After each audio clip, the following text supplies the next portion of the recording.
Diane Sare, who's making an independent run for U.S. Senate here in New York in the next election cycle. I wanted to give Diane a chance to say a few words to the crowd here. So without further ado, Diane.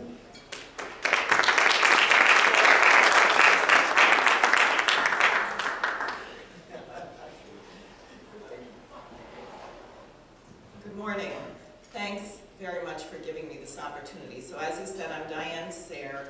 I'm running as an independent, whatever that means in the state of New York, candidate against Chuck Schumer in 2022.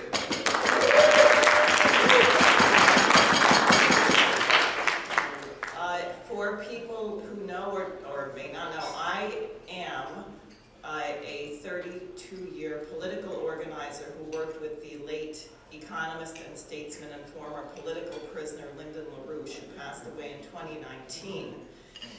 And as he would say right now, and I have to say, we are at end game. The system is completely bankrupt. If you have studied, that's right, and it's bankrupt in every way. There is no aspect of our system which is not bankrupt. And the big one is the monetary and financial system, which is what you have being discussed actually right now in Glasgow, Scotland, under the disguise of a Green New Deal conference. The billionaires do not care about the environment. You probably know that. They are there to figure out how they can preserve a speculative bubble for a few more weeks or months, and they are moving into real estate or other things that are real, because if you know what happened in Weimar Germany when the Reichsmark became valueless, people's savings evaporated. So I actually had a friend of a friend who had something like their great aunt had 100,000 Reichsmarks in the bank, had left Germany, comes back and gets a letter with a note. It's a 1 million Reichsmark note, and it says it wasn't worth the money to keep your bank account open anymore, and this is the smallest bill that we had, right? So that is what you're looking at. The price of food in the last year has increased 32%. They are creating artificial shortages in order to jack up the price. And they are also moving to exterminate people in poor countries. I have to say the situation in Afghanistan right now is a total emergency. We withdrew in the way that we did, whatever you want to say about that. Then Janet Yellen and Biden decided that they don't like the Taliban, so they have frozen the $9.2 billion that is the money of the Afghan Central Bank, and it's sitting in the New York branch of the Federal Reserve. So now they have shut down 2,000 clinics for people who care about women's rights. Is it a right of a woman to have health care, to be able to deliver a baby? And they are now warning that 55% of the population of Afghanistan, if nothing were to be done, will not make it through the winter. 22 million people are threatened with starvation or freezing to death. You don't hear about that anywhere in the US press. And Americans largely have no idea how we are seen by people around the world. We have lost the mantle of heaven or the mantle of goodness for which we created our republic, which was meant to stand against the British Empire, against imperial policy. I chose to run against Schumer because, in effect, he is the embodiment of everything that the United States should not be. If you look at his foreign policy, it's a disaster. You look at his domestic policy, there is no Wall Street bailout that he has not voted for. You saw what happened when President Trump rightly said he wanted to reorganize the intelligence agencies. They are a very big problem, as you know very well. And Schumer threatened, he said, "That's stupid. They have 6 ways from Sunday to get back at you." which makes you wonder if he is being blackmailed for some hideous crime, or he just works for them of his own volition, but that is what he represents. On this green question, let me say that carbon dioxide is not a pollutant. We probably need more. It's plant food.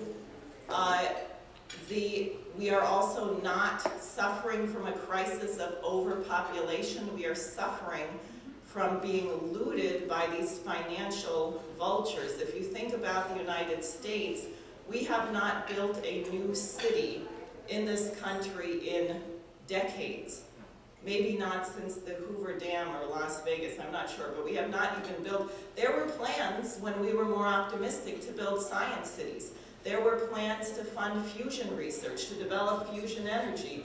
People in the state of New York should be very familiar with this. New York actually has lost more manufacturing jobs than I think any state in the nation. That was a surprise to me because you have Michigan, Indiana, but if you look at the corridor from Albany, Syracuse, Rochester, Buffalo, and you think about what used to be produced in this state, and you think about the farms, you can see what has become. People have abandoned the idea of growth. I've been in conferences where they talk about the failing subway system, what should we build? No one is planning that the United States might one day have 1 billion people, and why wouldn't we? People don't even think about it. They're planning for what criminals used to call controlled shrinkage or controlled disintegration. And when you get to that, that is when you get fascism and you need it to impose your policy. So as Larry said, on this ballot access question, this is why they cannot afford to have independent candidates running for office. Because they need people who will toe the party line and who are beholden to the money of the globalists. So what happened in the state of New York is that some measures to restrict ballot access were slipped into the budget so that people would not notice it, and everyone here is aware, in the case of the Libertarian Party, and they did it to the Green Party, that you have to, instead of having to get 50,000 votes statewide, you now have to get 2% of the vote, so you get thrown off the ballot. If you want to get back on the ballot, or if you're running as I am, independent, they tripled the number of signatures. Their line is, well, we have to restrict ballot access because the state wants to create a gravy train for incumbent candidates. They're going to give $100 million in matching funds, but only to their chosen candidates. And they say, therefore, since we're going to give out $100 million in matching funds, we don't want frivolous candidates to get on the ballot. So therefore, if you're going to get on the ballot, you have to do backward somersaults, jump through walls of fire, fly to the moon and back, and then maybe you can be on the ballot, but they'll probably put you in jail before the election. That's about the New York system. Specifically, what it means in the case of an independent statewide candidate is that I will need, right now, unless we change it, 45,000 valid signatures, which can be collected in a 6-week period between April 15th and the end of May, or approximately. It's not even clear. So they give you that requirement, and then they don't even tell you until sometime after January, when you have to assemble a virtual army to do this, when the petitioning period is. It's outrageous. We really are coming to a point, ranked choice, open primary, they will give you one person on the ballot, and then they will have all of their resolutions with the ballot boxes sitting on the street corner for 6 months before the election, and your dog and your cat can register and so on, but it won't matter because no one will be on the ballot. So that's the situation we're facing. What I'm proposing has to be done, and it's very important. The United States cannot fight this bunch of billionaires alone.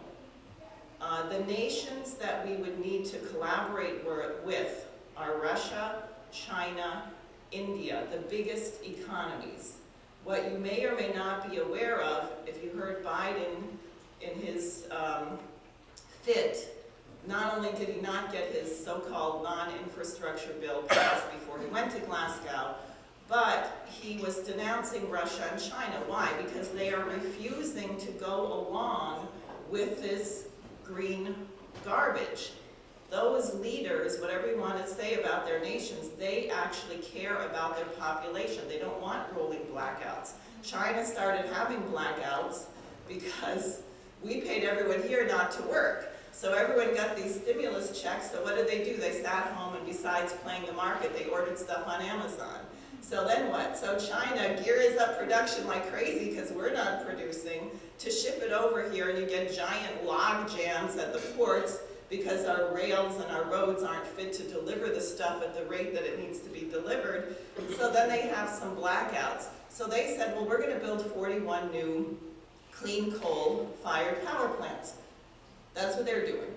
Russia, Putin gave a hilarious speech. They have a little different way of doing things where he just said, well, we're going to work on nuclear power and we're going to work on reforestation. That's how we're going to handle the climate crisis, right? Now in the United States, what did we say? Well, we said we're going to shut down Indian Point, we're going to shut down the natural gas plants that are supposed to replace it, we're going to get rid of our farmland and put solar panels and windmills up there, and they're all going to fail, and then you're going to starve and freeze in the dark. That's the American policy. What you need is for the great powers to come together and put the system through bankruptcy. We have to go back to some kind of gold reserve or some kind of currency pegged to something in the real world. No more floating exchange rates, no more gambling on currencies. And then in the United States, we have to get rid of the Federal Reserve Bank. It's a private...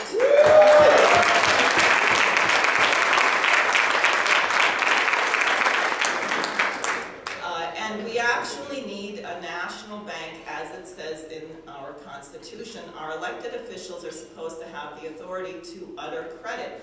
The problem is right now there's very little basis to trust our elected officials, and that's a challenge of culture that we have to take on. But at least you have some kind of control or some voice, even if we have to go to meetings and yell at school boards.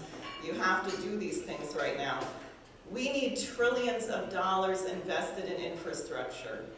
And I mean nuclear power, high-speed rail, water management. It is insane.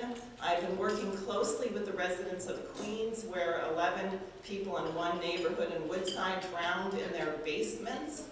They were outraged when de Blasio and these other people went there and said it was because of climate change. They have been being flooded since 1980, and it turns out that in 1976, they were told that the 50,000 people who live there, that community, should have a dedicated sewer line. Guess what? It wasn't built. And now they have 150,000 people living there, and they never built the infrastructure for 50,000. So is that climate change? Or is that criminal negligence? Criminal negligence. Exactly.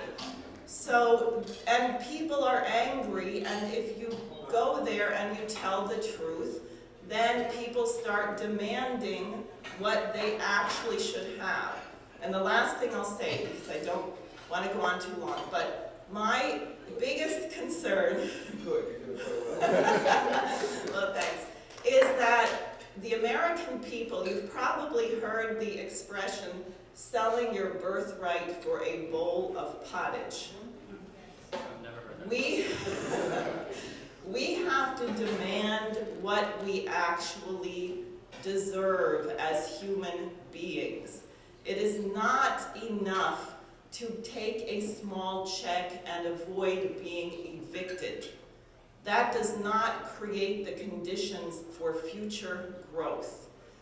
What Americans actually believe in, if you scrape off the gunk and the pessimism of what we've been put through in the last 70 years or so, is that every generation should be better, not only have a higher standard of living, but the people should actually be better than we are. They should be better educated. They should need to work fewer hours, but productive work. If you have advanced energy, the power of the individual to transform nature increases. That is your measurement of economic wealth, not money, not the stock market, not some arbitrary thing. So I would just like to say that in this fight, what I intend to do as a candidate, what I'm asking everybody here to do, whatever you do, and agreement or disagreement, we should not be afraid of disagreements. None of us will ever get better or learn anything if we agree with everyone all the time.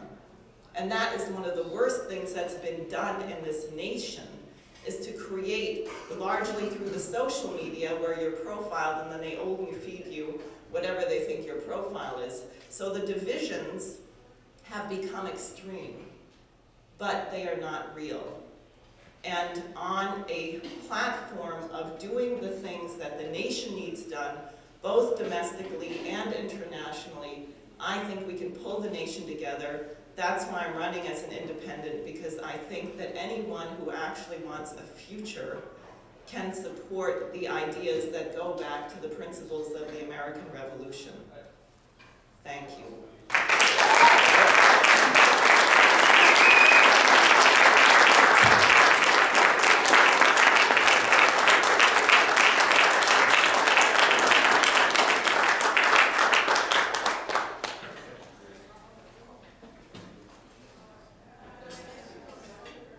Yeah, Cody. Thank you very much, Diane. We appreciate you addressing our group here. Another short break. We'll be back with you very shortly. Thank you, everyone.